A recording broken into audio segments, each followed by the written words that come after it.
Good morning students. आज हम लोग physics class 12 lecture number second की स्टडी करेंगे। लेक्चर नंबर सेकंड का टॉपिक है कूलॉम इनवर्स स्क्वायर लॉ। सबसे पहले हम लोग पॉइंट चार्ज डिस्कस करेंगे। पॉइंट चार्ज क्या होता है? Any charge bodies whose dimensions are very small as compare to the distance between them then the charge bodies are called point charge. तो दो बॉडीज जिनका डायमेंशंस शेप साइज उनके बीच के distance से बहुत कम होता है, वो दोनों बॉडीज पॉइंट चार्ज, उन दोनों बॉडीज में जो भी चार्ज होता है उस चार्ज को पॉइंट चार्ज कहा जाता है। जैसे दो बसेस हैं, दोनों के बीच का डिस्टेंस 1 किलोमीटर है। ठीक, अब बस का डायमेंशंस, बस की जो लेंथ है वो उनके बीच के डिस्टेंस से बहुत कम है, तो इसलिए दो बस में जो भी चार्ज होगा वो चार्ज क्या होगा? पॉइंट चार्ज होगा। तो ये हुई पॉइंट चार्ज। अब 1785 में चार्ल्स ऑगस्टिन डी कूलॉम ने दो बॉडीज के बीच में फोर्स ऑफ अट्रैक्शन या रिपल्सन की स्टडी किया था, मेजरमेंट किया था, और उनके ऑब्जर्वेशन को क्या बोला गया था? Coulomb's law of electrostatics. तो कूलॉम्स ने क्या बोला? हम लोग शुरू करते हैं कूलॉम्स लॉ ऑफ इलेक्ट्रोस्टैटिक। तो Coulomb's law of electrostatic, Coulomb's law of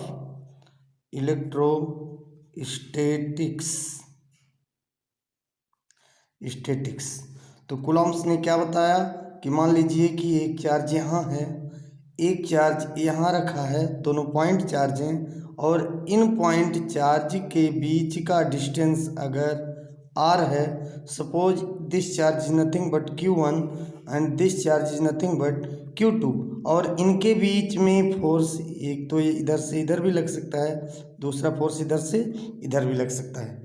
तो जो ये फोर्स है it is nothing but F, है ना। ये अट्रैक्शन या रिपल्सन हो सकता है, डिपेंड करता है कि हमारे पॉइंट चार्ज सेम टाइप के हैं या डिफरेंट टाइप के हैं, यानी कि पॉजिटिव नेगेटिव हैं या पॉजिटिव पॉजिटिव हैं या नेगेटिव नेगेटिव हैं। तो पॉजिटिव नेगेटिव के बीच हमने पिछले लेक्चर में आपको बताया था कि डिफरेंट चार्ज के बीच अट्रैक्शन का फोर्स लगता है और सेम चार्ज के बीच रिपल्सन का फोर्स लगता है। तो कूलॉम्स ने क्या बोला कि फोर्स ऑफ अट्रैक्शन और repulsion between 2 point charge is directly proportional to the product of their magnitude and inversely proportional to the square of distance between them। यानी कूलॉम्स ने बताया कि यदि दो चार्ज के बीच में फोर्स लग रहा है F, तो this force is directly proportional to the product of their magnitude. अगर Q1 Q2 दो चार्ज हैं, यहाँ देखिए डायग्राम में, इस डायग्राम में Q1 और Q2 दो चार्ज हैं, उनके बीच का डिस्टेंस R है, तो इनके बीच जो फोर्स ऑफ अट्रैक्शन या रिपल्सन लग रहा है वो इन दोनों चार्ज के मैग्नीट्यूड के मल्टीप्लिकेशन, प्रोडक्ट के डायरेक्टली प्रोपोर्शनल होता है, और उनके बीच का डिस्टेंस हम लोगों ने मान रखा है, suppose distance between them is R। तो दिस डिस्टेंस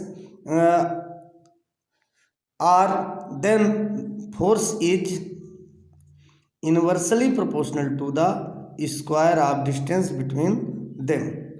तो force of attraction or repulsion is directly proportional to the product of their magnitude and inversely proportional to the square of distance between them। on combining इसको, suppose this one is nothing but equation number first and this one is nothing but equation number second. तो on combining first and second we get equation number first and second we get F proportional to Q1 Q2 by R square। Now if we remove proportional sign, then in place of proportional sign equal sign with constant आता है।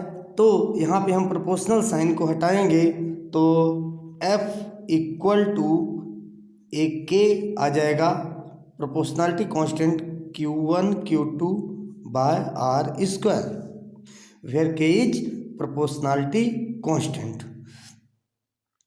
अब k की value होती है where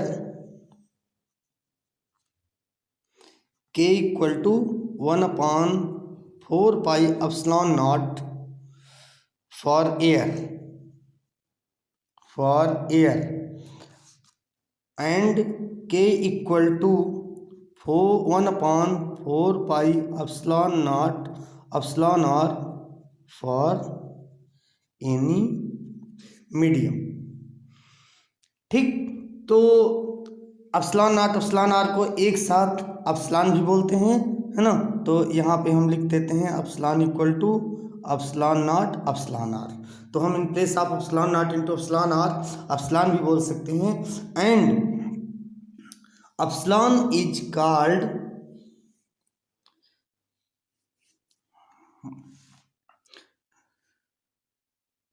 permittivity.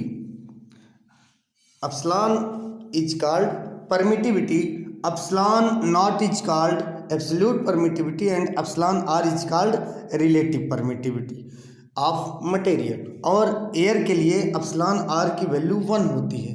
तो for air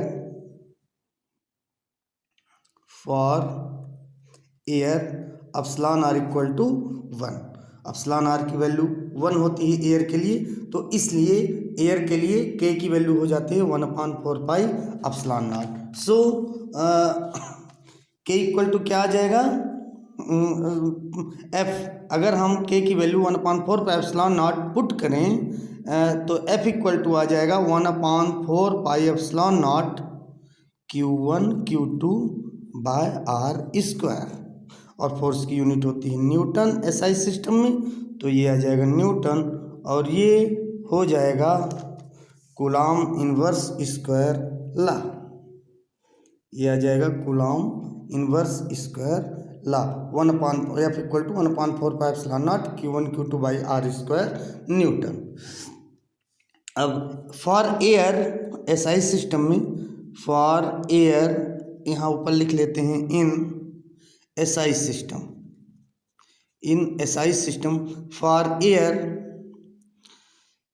k equal to होता है 1/4 pi epsilon not और इसकी वैल्यू होती है 9 × 10⁹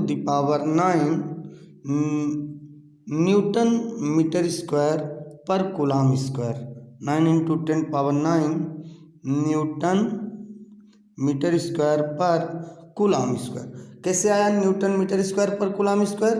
क्योंकि जब 1/4 पाई एप्सिलॉन नॉट है, हम आर स्क्वायर को फल उधर ले जाएंगे तो एफ आर स्क्वायर अपन Q1 Q2 हो जाएगा।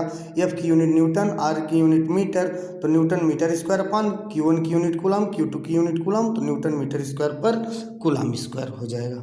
ठीक, और एप्सिलॉन नॉट की वैल्यू होती है, एप्सिलॉन नॉट की वैल्यू होती है 8.854 इंटू 10⁻⁻12 कूलॉम पर न्यूटन पर मीटर स्क्वायर।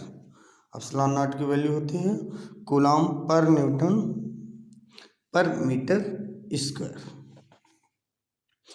तो ये हो गया epsilon not. Now suppose if Q1 equal to Q2 equal to Q और R इक्वल टू हो गया 1 मीटर और F इक्वल टू 1 न्यूटन। तो 1 न्यूटन का फोर्स अगर दो चार्ज के बीच में लग रहा है और दोनों चार्ज के बीच की डिस्टेंस यूनिटी हो, तो अगर suppose F equal to Q1 1/4 pi epsilon not Q1 Q2 by r square newton, इसको हम मान लें इक्वेशन नंबर 3। तो ये सारी value put in equation 3 we get क्या मिल जाएगा, एफ की वैल्यू 1 रखा, Q1 Q2 की जगह Q रखा, R की वैल्यू 1 रखा और sorry F equal to not 1 newton, F equal to 9 into 10⁹ newton. अगर दो सेम चार्ज एक दूसरे से 1 मीटर डिस्टेंस में रखे हैं और उनके बीच फोर्स 9 इंटू 10⁹ न्यूटन का लग रहा है, तो ये सारी वैल्यू जब हम इक्वेशन थर्ड में पुट करेंगे तो F की वैल्यू हो जाएगी, F की वैल्यू 9 इंटू 10⁹ इक्वल टू 1/4 की value 9 into 10⁹। Q1 into Q2 की वैल्यू हमने रखा तो यहाँ आ जाएगा Q1 की वैल्यू Q, Q2 की value Q, Q into Q, Q square upon 1 या 9 इंटू 10⁹ से 9 इंटू 10⁹ कैंसिल आउट हो गया तो यहाँ आ जाएगा Q स्क्वायर इक्वल टू 1 या Q equal to ±1, Q equal to ±1। तो यूनिट चार्ज को हम लोगों ने डिफाइन किया, कैसे डिफाइन किया कि if two similar charges are placed 1 metre apart in air or vacuum experiences a force of repulsion of 9 into 10⁹ newton, then each charge is said to be 1 coulomb और unit charge.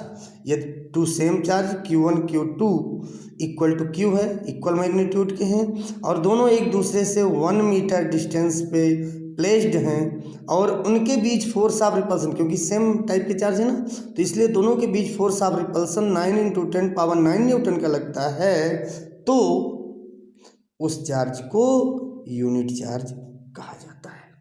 तो question क्या आता है कि derive Coulomb inverse square law and with the help of it define unit charge. तो इस तरह से डिफाइन कर लोगे। अब फोर्स की यूनिट होती है न्यूटन, फोर्स की यूनिट होती है न्यूटन, डायमेंशनल फार्मूला होता है ML_T-2। ये हम लोगों ने 11th में डिस्कस किया हुआ था, लेकिन फिर भी है ना, unit of force is Newton and dimensional formula ML_T-2। तो इस तरह से Coulomb inverse square law complete होता है। धन्यवाद।